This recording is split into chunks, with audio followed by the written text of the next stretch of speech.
नमस्कार, स्वागत है आपका। आप देख रहे हैं द न्यूज और मैं रानी गुप्ता आपके साथ। आपको बता दें कि इंडिया अलायंस के द्वारा 14 ऐसे बड़े न्यूज एंकर्स हैं जिनका बायकॉट करने का फैसला लिया गया है। इस बीच तमाम लोग जहां इस फैसले की निंदा कर रहे हैं, तो वहीं तमाम पत्रकारों के रिएक्शंस भी इस मामले को लेकर के देखने को मिल रहे हैं। इस बीच 14 पत्रकारों के लिस्ट में शुमार अर्नब गोस्वामी का रिएक्शन भी देखने को मिला है। बता दें कि रिपब्लिक भारत के न्यूज एंकर अर्नब गोस्वामी ने अपने शो के जरिए इंडिया अलायंस की पूरी तरीके से धज्जियां उड़ा दी है। इसी के साथ ही उन्होंने इसको #इमरजेंसी माइंडसेट बैक भी करार दिया है। साथ ही उन्होंने इस शो में न सिर्फ इस इंडिया अलायंस का भांडाफोड़ किया है, बल्कि कांग्रेस को लेकर के एक एक बात कही है कि कैसे जब जब उन्होंने कांग्रेस को लेकर के सवाल उठाया तब तब एक नया FIR दर्ज किया जाता है।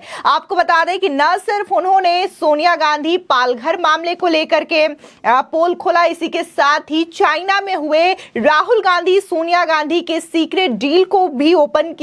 तो वहीं ये भी बताया कि कैसे उन्हें और उनके ग्रुप को कॉम्प्रोमाइज के लिए मजबूर करने में कैसे पाकिस्तानियों की मदद ली गई। साथ ही अर्नब गोस्वामी ने तो ये तक कह दिया कि हमारे साथ पूरे देश की जनता खड़ी है और ये लोग जो हैं उनकी तरफ तो महबूबा मुफ्ती और फारूक अब्दुल्ला लोग हैं जो कि लगातार पाकिस्तान के द्वारा अटैक्स किए जाते हैं, हमारे जवानों को शहीद कर दिया जाता है, लेकिन वो अभी भी पाकिस्तान से बात करने की वकालत करते हैं। और साथ ही इस दौरान अर्नब गोस्वामी ने कहा कि आप कितने भी धमकियां दे लो, कितने भी इस तरीके से मजाकिया बाइकॉट ट्रेंड चला लो, लेकिन हमें इससे कोई फर्क नहीं पड़ने वाला, क्योंकि इस देश की जनता हमारे साथ है, ना कि राहुल बाबा के साथ है। आपको बता दें न सिर्फ अर्नब गोस्वामी के रिएक्शन देखने को मिल रहे हैं, इस बीच न्यूज ब्रॉडकास्टर्स फेडरेशन ने भी गुरुवार को 14 सितंबर को विपक्षी गठबंधन इंडिया अलायंस द्वारा 14 चुनिंदा पत्रकारों का बहिष्कार करने के निर्देश की भी निंदा की है। बता दें कि इंडिया अलायंस ने कुछ न्यूज एंकर्स को बैन कर दिया है।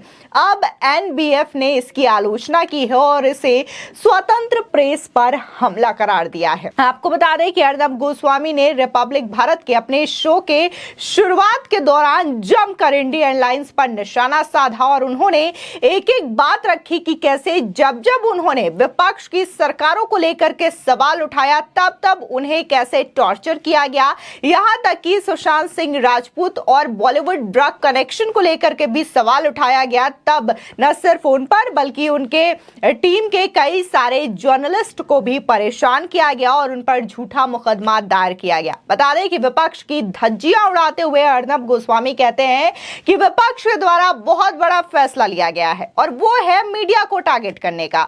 अर्नब ने इसे इमरजेंसी माइंडसेट करार दिया और कहा कि कांग्रेस ही देश में सबसे पहले इसकी शुरुआत करने वाली पार्टी है, क्योंकि कांग्रेस तो the emergency party of India है और 14 न्यूज एंकर्स जिसमें मैं भी हूं उन पर बैन लगा करके ये सोच रहे हैं कि इन्होंने बहुत अच्छा फैसला किया है। उन्हें लगता है कि ऐसा करने से मीडिया उनके नेताओं से सवाल पूछना बंद कर देगी, जो कि सनातन पर टिप्पणी करते हैं और हिंदू धर्म पर सवाल उठाते हैं। अगर हकीकत देखें तो इस तरीके से बचकाना हरकतों से हमें कोई फर्क नहीं पड़ने वाला। आप सभी को पता है कि जब मैंने सोनिया गांधी एंटीनियो द माइनो से पालघर को लेकर के उनकी चुप्पी पर सवाल किया तो उन्होंने मुझ पर और मेरी पत्नी, जो कि हमारे ग्रुप में एक सीनियर जर्नलिस्ट हैं, उन पर एसिड अटैक करवाने की कोशिश की। इससे भी हमें कोई फर्क नहीं पड़ा। फिर जब हमने सुशांत सिंह राजपूत और उनकी मैनेजर दिशा सालियान की मर्डर मिस्ट्री के साथ ही बॉलीवुड और ड्रग्स कनेक्शन पर सवाल किया, तब उन्होंने हमारे सभी पत्रकारों पर केस करा दिया। 100 घंटे से भी ज्यादा टाइम हमारे एम्प्लॉय को टॉर्चर किया गया और मुझ पर भी झूठा केस कर दिया। फिर मुंबई पुलिस ने मुझे गिरफ्तार किया, जेल भेजा, लेकिन इन सब के बावजूद मैं बाहर आया। इन तमाम चीजों से मैंने लड़ाई लड़ी और खुद को मैंने साबित किया।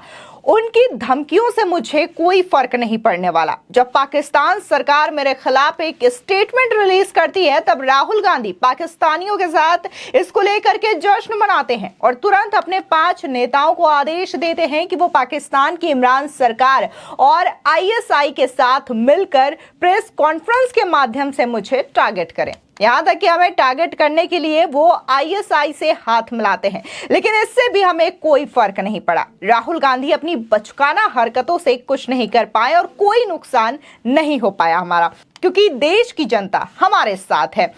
साथ ही उन्होंने कहा कि जब मैं राजस्थान में बुलडोजर से तोड़े जा रहे प्राचीन हिंदू मंदिरों पर सवाल करता हूं, तब पवन खेड़ा समेत कई कांग्रेस के नेताओं ने मेरे खिलाफ केस कर दिया, लेकिन इससे भी मुझे कोई फर्क नहीं पड़ता, क्योंकि कोर्ट सब कुछ देख रहा है कि कैसे कांग्रेस अपने तरीके से मीडिया को दबाने की लगातार कोशिश कर रही है। इतनी हिम्मत हमें इसलिए मिलती है क्योंकि ये देश की जनता हमारे साथ मजबूती से खड़ी है, ना कि राहुल बाबा के साथ। साथ ही उन्होंने राहुल गांधी पर निशाना साधते हुए, कटाक्ष करते हुए ये तक कह डाला कि एक व्यक्ति जो कि 54 साल का है और ये बोलता है कि भारत एक राष्ट्र नहीं बल्कि संघों का समूह है, कैसे कोई विश्वास करे इन पर। इन्होंने मुझे जेल भिजवाया जहां मर्डरर, रेपिस्ट, चोर उचक्के होते हैं, ताकि मैं इनके सामने झुक जाऊं। आज मैं इनसे ये कहना चाहूंगा कि जो ये मजाकिया सा बाइकॉट ट्रेंड लेकर के आए हैं, इसे जारी रखे। इस देश की जनता हमारे साथ खड़ी है, मेरे साथ खड़ी है। हमारी ओर तो फारूक अब्दुल्ला और महबूबा मुफ्ती जैसे लोग हैं जो कि लगातार पाकिस्तान के समर्थन की बात करते हैं, पाकिस्तान से बात करने की बात करते हैं। मैं मर नहीं रहा मणिशंकर अय्यर जैसे फर्जी लोगों को अपने डिबेट शो में बुलाने के लिए, लेकिन हमारे अंदर साहस है देश और देश की जनता के लिए बोलने का और नेगेटिविटी के खिलाफ बोलने का। साथ ही अर्नब गोस्वामी ने कहा कि हमें सैन्य शक्ति पर विश्वास है, जिनका राहुल गांधी हमेशा मजाक उड़ाते हैं और उन पर कटाक्ष करते हैं। और हमें यह भी जानना है कि आखिर सोनिया गांधी अपने बेटे के साथ चाइना जाकर के कौन सी सीक्रेट डील को साइन कर रही थी। आपको बता दें कि तमाम मुद्दे जो है अर्नब गोस्वामी के द्वारा उठाए गए हैं। खासकर उन्होंने कांग्रेस पार्टी पर जमकर निशाना साधा है, फिर चाहे वो पालघर का मुद्दा हो, चाइना का मुद्दा हो, या फिर राजस्थान सरकार के द्वारा जो हिंदू मंदिर तोड़े गए थे उस मुद्दे को लेकर के हो, यहां तक कि जो बॉलीवुड को लेकर के एक पूरा ड्रग का स्कैंडल सामने आया था सुशांत सिंह राजपूत के मर्डर मिस्ट्री के बाद, तो इस चीज को भी लेकर के उन्होंने अपनी बात रखी। और जाहिर तौर पर यह देखने को मिला था कि कैसे सुशांत सिंह राजपूत की जैसे ही मौत की खबर आती है, इसके बाद जो है बॉलीवुड में ड्रग एंगल की भी खबरें सामने आती है, और जिसके बाद जो है रिपब्लिक भारत पूरे जोर शोर से इसको कवर करता है। और साथ ही अर्नब गोस्वामी को इस मामले में केस भी होता है, जेल भी होता है, लेकिन इसके बावजूद वो जेल से बाहर आते हैं और एक बार फिर से नई एनर्जी के साथ वो पत्रकारिता करते हैं। इसी के साथ ही अर्नब गोस्वामी ने यह भी कहा कि चाहे जितनी भी कोशिश कर ली जाए, किसी भी तरीके की धमकी दे दी जाए, वो कॉम्प्रोमाइज नहीं करने वाले हैं। इन लुटियंस गैंग के खिलाफ, टुकड़े टुकड़े गैंग के खिलाफ वो बोलते रहेंगे और इनके सामने वो झुकने वाले नहीं हैं, किसी भी तरीके की कॉम्प्रोमाइज नहीं करने वाले हैं। वहीं दूसरी ओर एनबीएफ की ओर से जारी बयान में कहा गया है कि देश में प्रसारण नेटवर्क पर 14 विशिष्ट न्यूज एंकरों के ऑन एयर शो में इंडिया अलायंस के सदस्यों के प्रतिनिधित्व पर प्रतिबंध लगाने का व्यापक निर्णय डराने, धमकाने और एकल रणनीति के माध्यम से भारतीय मीडिया की आवाज को दबाने का एक अभूतपूर्व प्रयास है। इंडिया अलायंस राजनीतिक गठबंधन का आदेश स्पष्ट रूप से इस देश में मीडिया को सेंसर करने का एक प्रयास है, जो कि स्वतंत्र भाषण, विचार और अभिव्यक्ति के अपने समृद्ध इतिहास पर गर्व करता है। साथ ही बयान में यह भी कहा गया है कि यह कदम असहिष्णुता का प्रतीक है और प्रेस की स्वतंत्रता को खतरे में डालता है। एनबीएफ ने कहा कि स्थापित कद के चुने हुए पत्रकारों के खिलाफ एक संस्थागत राजनीतिक निर्णय लेना मीडिया को सिस्टमैटिक टारगेटिंग के माध्यम से फ्रीडम ऑफ स्पीच के खिलाफ एक स्पष्ट हमला है। यह भारत के लोकतांत्रिक सिद्धांतों पर एक धब्बा है। इसमें यह भी कहा गया है कि चुनाव से पहले राजनीतिक गठबंधन इंडिया अलायंस का भारतीय संविधान के अनुच्छेद 19 पर एक गंभीर हमला है, जो देश के स्वतंत्र और जीवंत प्रेस होने के समृद्ध इतिहास के साथ छेड़छाड़ कर रहा है।